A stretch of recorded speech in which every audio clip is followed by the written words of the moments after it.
Hello and welcome to Gillette Outdoors. My name is William Gillette and today we're going to be talking about aperture and that beautiful blur.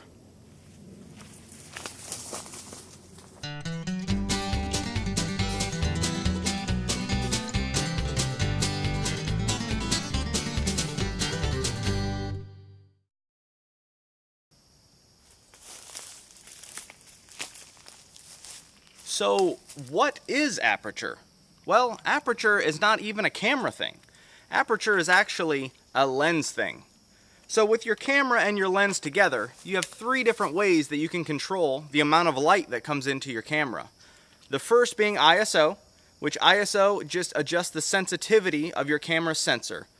The higher the ISO, the more sensitive it is to the light. The lower the ISO, the less sensitive it is. Now, second, you have the shutter speed. Inside of the camera, there's a shutter. It goes up, light comes into the camera, it goes back down. The time in which it's open is going to be your shutter speed, okay? Now, the longer that stays open, the more light is going to be able to get into your camera, the brighter your picture is going to be. The shorter amount of time, it's going to be darker.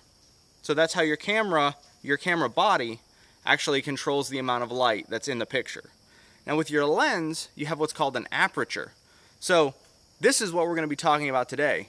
Your aperture is basically a shade, or it's a diaphragm that can open and close and either let a lot of light in or just a little bit of light in. Now that controls your light, but it also controls your depth of field. Depth of field is basically what is in focus in your camera and what is not in focus. And that is based on the distance away from the camera. So let's talk a little bit more about that and take some pictures and show you some examples. So let's go over some basic camera settings. Now you could do this in manual mode and adjust each of the three controls separately.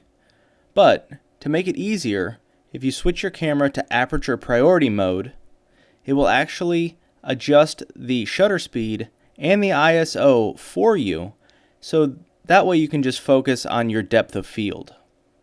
Alright, so now that we've talked about camera settings, let's find a subject for our photo. This'll do. So in this shot, I'm in aperture priority mode and I have my F number, or my aperture number, at f22. This larger number is going to give me more of the image in focus. Okay, next I'm going to set my aperture setting to f2.8. Remember, the smaller number is going to make less of the image in focus. And in aperture priority mode, it's going to automatically adjust my ISO and my shutter speed for me.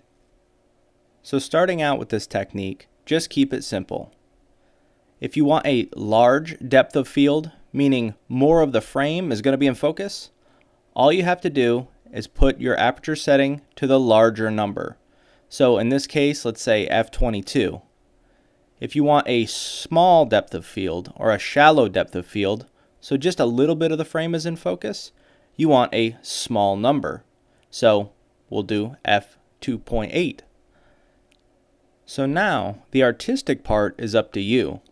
If your subject is, say, 2 or 3 inches deep, and you want the entire subject in focus, you need to find the aperture setting that's going to give you 2 or 3 inches of focal depth. If you only want a small portion of your subject in focus, you need to find the aperture setting that gives you maybe a 1/2 inch or 1 inch of focal depth. Then the rest of your subject and the background and the foreground can be out of focus. Now in aperture priority mode, just because the camera will automatically adjust your ISO and your shutter speed doesn't mean that you don't need to pay attention to these numbers. First of all, your ISO, if the number is too high, like let's say above 400, you may get a lot of grain in the image, causing the image not to be of very high quality. Secondly, if your shutter speed drops below a 50th of a second, you will need to get a tripod and make sure that your camera stays perfectly still during the picture, or you may have blur due to camera movement.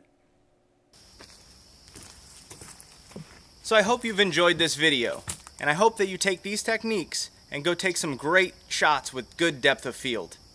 Once you take those shots, please share them. I do a photo contest every month and it's free. www.gilletteoutdoors.com. You can also find me on Facebook and Instagram at William Gillette. Thank you guys so much for watching, and I'll see you on the trail.